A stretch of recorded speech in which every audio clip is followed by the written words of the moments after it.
함께 읽겠습니다. 아비멜렉이 데베스에 가서 데베스에 맞서 진치고 그것을 점령하였더니 성읍 중에 견고한 망대가 있으므로 그 성읍 백성의 남녀 모두 그리로 도망하여 들어가서 문을 잠그고 망대 꼭대기로 올라간지라. 아비멜렉이 망대 앞에 이르러 공격하며 망대의 문에 가까이 나아가서 그것을 불사르려 하더니 한 여인이 맷돌 윗짝을 아비멜렉의 머리 위에 내려 던져 그의 두개골을 떼트리니 아비멜렉이 자기의 무기를 든 청년을 급히 불러 그에게 이르되 너는 칼을 빼어 나를 죽이라. 사람들이 나를 가리켜 이르기를 여자가 그를 죽였다 할까 하노라 하니 그 청년이 그를 찌르매 그가 죽은지라. 이스라엘 사람들이 아비멜렉이 죽은 것을 보고 각각 서서로 떠나갔더라.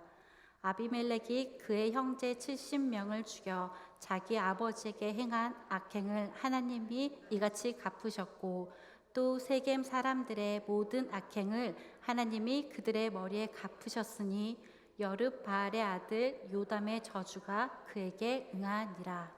아멘. 이은영 전도사님 나오셔서 아비멜렉의 죽음이라는 제목으로 말씀 전해주시겠습니다.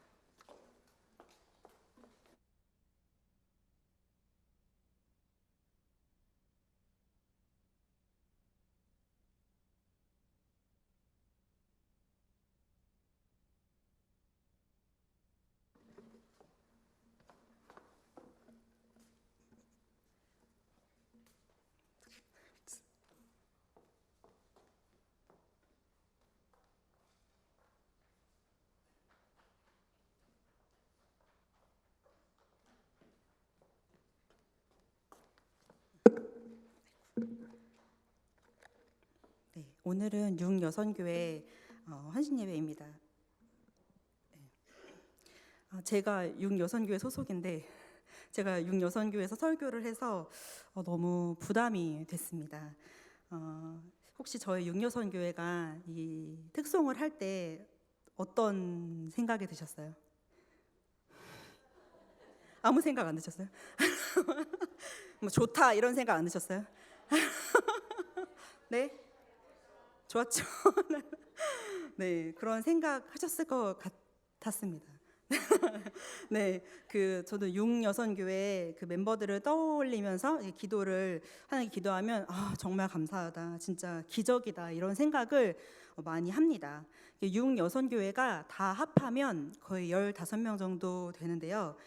3년 미만 되신 분들이 한 6명, 그다음에 10년 미만 되신 분들이 5명인데 우리 교회에서 10년 미만은 사실 쳐주지 않잖아요.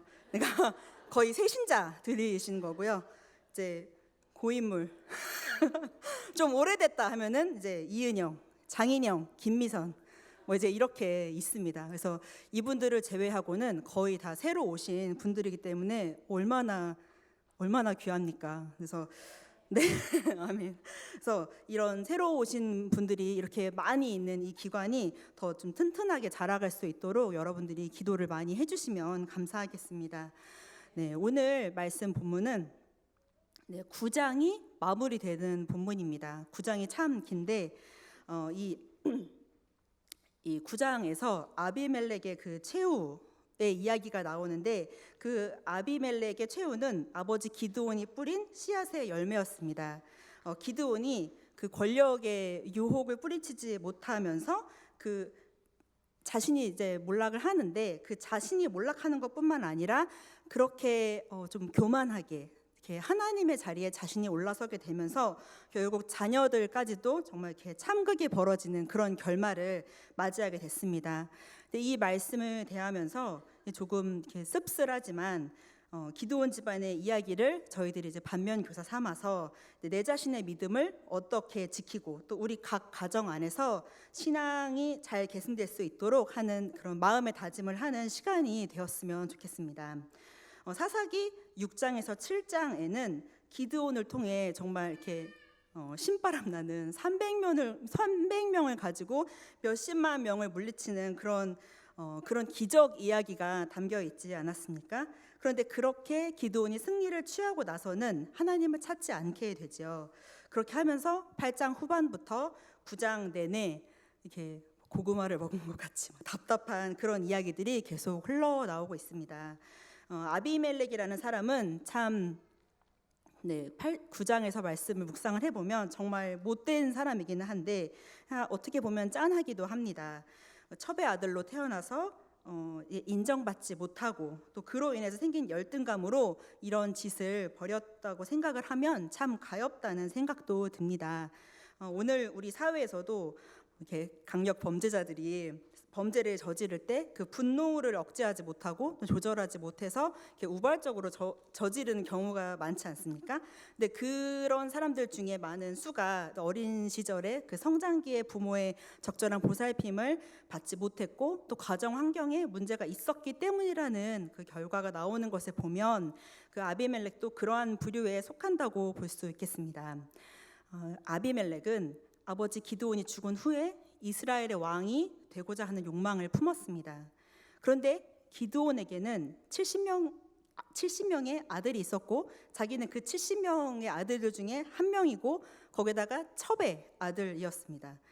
하나님께서는 준다고도 하지 않았는데 아비멜렉 혼자 세겜과 작당에서 그 자신의 형제들인 70명을 모조리 살해하고 왕이 되었죠.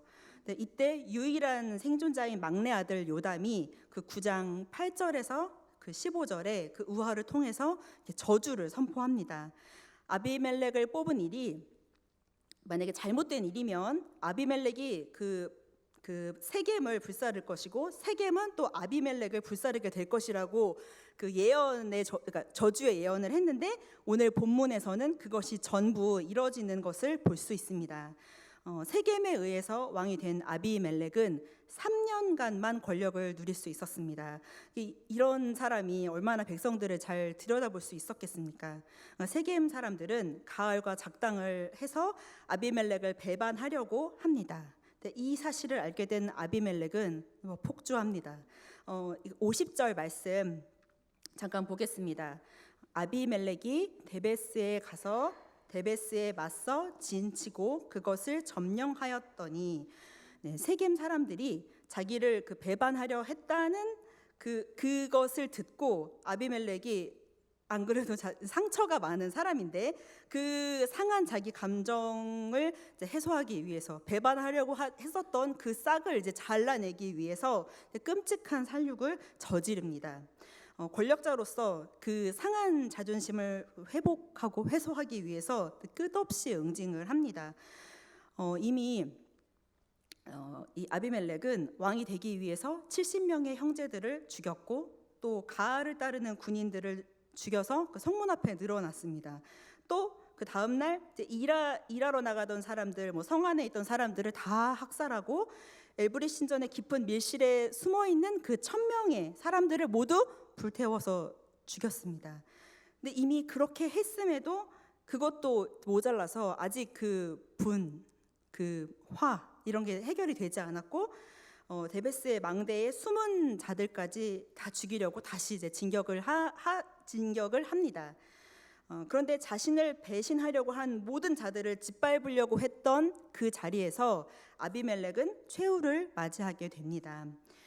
세겜에서 했던 그 방식대로 이제 망대에 불을 이제 질러서 죽이려고 했는데 53절에 보면 이름도 알지 못하는 한 여인이 던진 맷돌을 맞고 두개골이 깨졌다고 성경에 나옵니다. 아비멜렉의 두개골이 깨졌는데 그러면 이제 죽게 될 텐데 아직 죽지 않은 겁니다. 아직 죽지 않았는데 이상한 행동을 합니다. 54절 말씀 읽어보시겠습니다. 아비멜렉이 자기의 무기를 든 청년을 급히 불러 그에게 이르되 너는 칼을 빼어 나를 죽이라. 사람들이 나를 가리켜 이르기를 여자가 그를 죽였다 할까 하노라 하니 그 청년이 그를 찌르매 그가 죽은지라. 아비멜렉이 죽기 전에 한 일은 젊은 그 청년에게 자기를 죽여달라고 부탁하는 일뿐이었습니다. 죽음을 앞둔 아비멜렉의 머리에 스친 것은 내가 여인의 손에 죽은 자라는 말을 듣는 게 끔찍하다는 생각 하나뿐이었습니다. 그런 자기가 죽기 전인데 그런데 마음을 쓴다니 얼마나 우스운 일입니까? 근데 아비멜렉이라는 사람이 어떤 것에 관심이 있는지, 얼마나 어리석은 사람인지 여기서 나오는 것을 볼 수 있습니다. 아비멜렉의 죽음은 하나님의 심판이었습니다. 56절, 57절 말씀 같이 읽어보겠습니다. 아비멜렉이 그의 형제 70명을 죽여 자기 아버지에게 행한 악행을 하나님이 이같이 갚으셨고, 또 세겜 사람들의 모든 악행을 하나님이 그들의 머리에 갚으셨으니 여룻바알의 아들 요담의 저주가 그들에게 응하니라. 이 모든 일은 자신의 그 아비멜렉의 악행을 벌하시기 위한 하나님의 심판 과정임을 알았어야 했는데, 아비멜렉은 죽는 순간까지도 그것을 깨닫지 못했습니다. 아비멜렉이 두려워한 것은 사람들의 평가였습니다. 자신의 명예가 그것으로 인해서 실추된다고 생각한 것입니다. 아비멜렉은 죽은 후에 하나님께 받을 심판보다는 이 땅의 사람들이 자기에 대해서 평가하는 소리를 더 두려워했던 것입니다.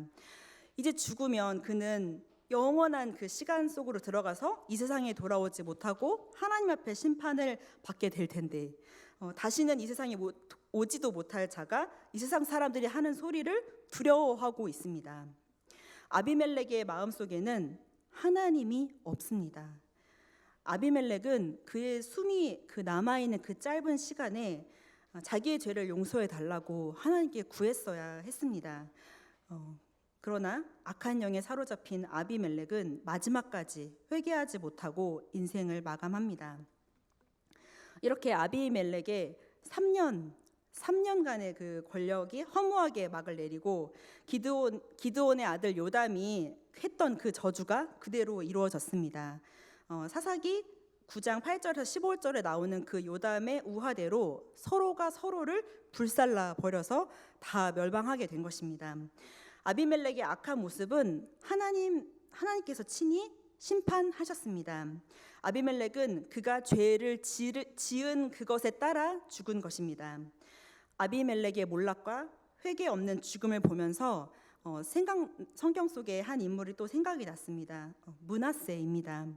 므낫세는 악한 왕이었는데 그 아버지는 유대에서 그 3대 선왕 중에 하나였던 히스기야 왕입니다. 그 히스기야가 죽을 병에 걸렸을 때 하나님께 기도를 했는데, 그때 하나님께서 히스기야에게 응답하셔서 몇 년을 더 살게 해주지 않으셨습니까? 그게 이제 15년을 더 살게 해주셨는데, 그리고 이제 열왕기하 21장 1절에 보면 나중에 므낫세가 12살의 왕이 되었습니다. 그러면 히스기야가 그 믿음의 그 막 절정, 정말 하나님께 부르짖고 매달리고 하는 그때에는 이제 아직 므낫세가 태어나지 않았던 것이고, 그러니까 다시 살고 나서 그 후에 이제 삶이 좀 평탄해진 후에 그때 이제 므낫세가 태어났던 것입니다. 히스기야는 말년에 막 재물이 너무 많아져가지고 많은 창고를 짓고 막 수많은 재물을 모으면서 또 교만에 빠지게 됩니다. 므낫세가 태어났을 때는 히스기야가 교만해졌을 때였습니다. 그래서 므낫세는 히스기야가 그 하나님을 막 간절하게 구하면서 찾는 모습을 보지 못했을 가능성이 큽니다. 그 대신에 히스기야의 삶이 평안해져서 교만해진 모습으로 있을 때 그것을 그 어린 시절에 그런 모습을 보았을 가능성이 또 큽니다. 그래서 므낫세에게는 하나님 앞에 신앙의 본을 따라서 산다는 것이 잘 보지 못했고 좀 어려운 것이었을 것 같습니다. 열왕기하 21장 2절 말씀을 한번 보겠습니다. 므낫세가 여호와 보시기에 악을 행하여 여호와께서 이스라엘 자손 앞에서 쫓아내신 이방 사람의 가증한 일을 따라서, 므낫세는 그 아버지 히스기야가 헐어버렸던 그 신당을 다시 세웁니다.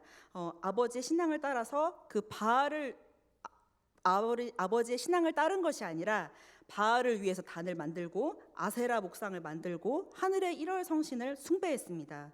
자기가 직접 막 아세라상을 만들어서 막 세우고, 그리고 이방 제사에서는 이제 인신 제사를 드리는 게 있었는데 자기 아들을 불 가운데로 지나가게 하는 그런 만행을 저질렀습니다.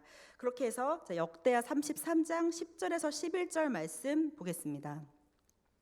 여호와께서 므낫세와 그의 백성에게 이르셨으나 그들이 듣지 아니하므로 여호와께서 아수르 왕의 군대 지휘관들이 와서 치게 하심에 그들이 므낫세를 사로잡고 쇠사슬로 결박하여 바벨론으로 끌고 간지라. 여호와 하나님께서 므낫세와 그의 백성들에게 선지자를 보내서 막 이렇게 말씀을 하셨지만 듣지 않았기 때문에 하나님의 심판을 받게 됩니다. 므낫세는 사로잡혔고 쇠사슬로 결박당한 채로 이제 바벨론으로 끌려갔습니다.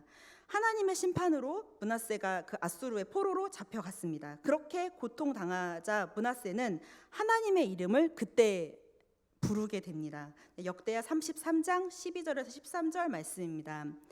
그가 환난을 당하여 그의 하나님 여호와께 간구하고 그의 조상들의 하나님 앞에 크게 겸손하여 기도하였으므로 하나님이 그의 기도를 받으시며 그의 간구를 들으시사 그가 예루살렘에 돌아와서 다시 왕위에 앉게 하심에 므낫세가 그제서야 여호와께서 하나님이신 줄을 알았더라.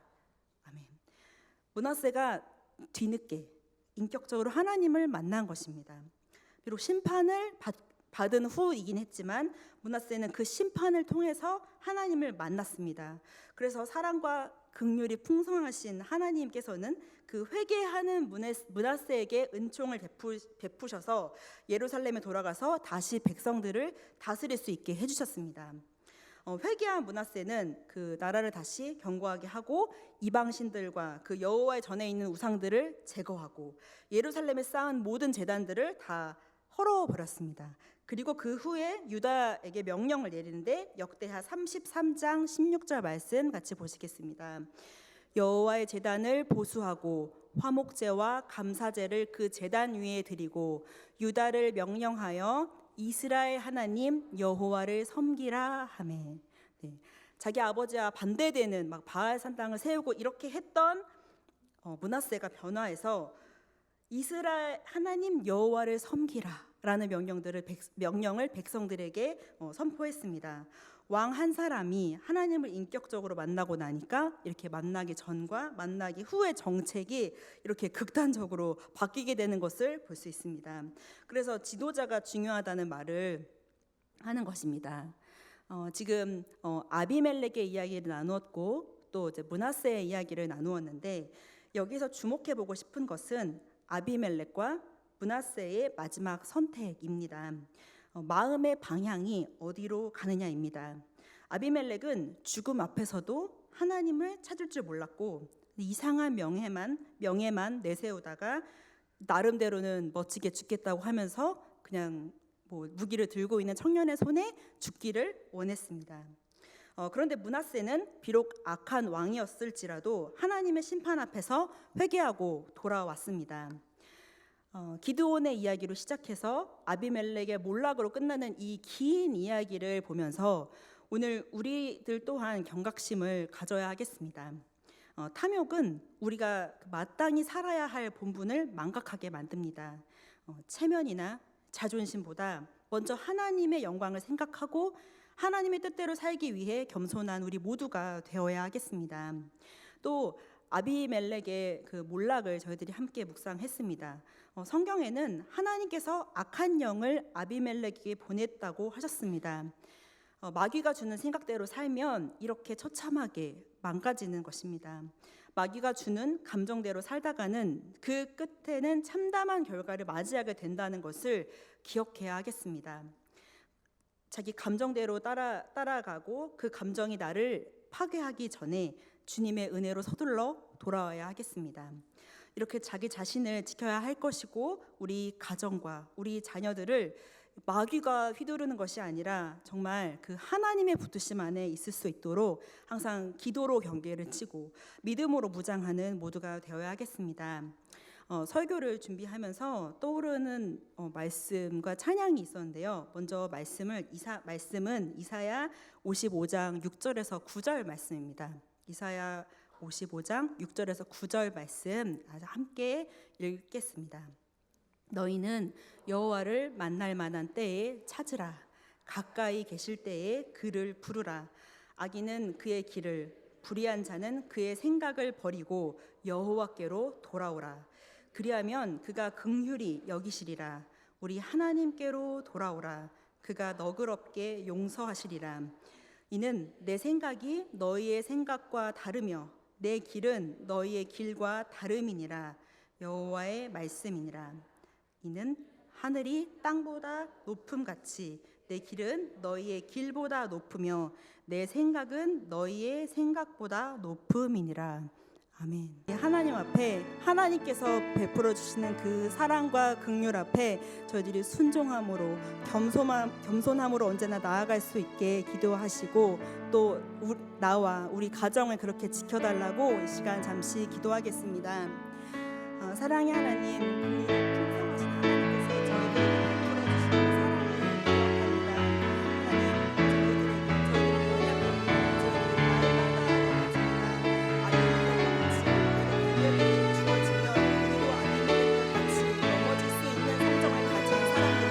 풍성하신 하나님께서 저희들에게 베풀어 주시는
하나님, 아비멜렉이 세겜을 정복하고 더 교만해져서 악행을 일삼을 때 이름 없는 한 여인을 통해 그의 악행을 심판하셨습니다. 그리고 아비멜렉은 하나님의 심판으로 죽음을 맞이하였습니다. 그 죽어가는 그 순간에도 회개하지 못하고 인간적인 명예만을 구했습니다. 하나님, 우리들에게 이런 완악함을 담지 않게 하시고 우리는 연약하지만 우리를 붙드시는 하나님의 이름을 의지하여서 하나님께서 돌이키게 하실 때에 하나님의 이름을 부르며 나아갈 수 있도록 하나님 저희들을 지켜주시고 우리의 자녀, 우리의 가정들을 지켜주시옵소서. 예수님의 이름으로 기도드립니다. 아멘.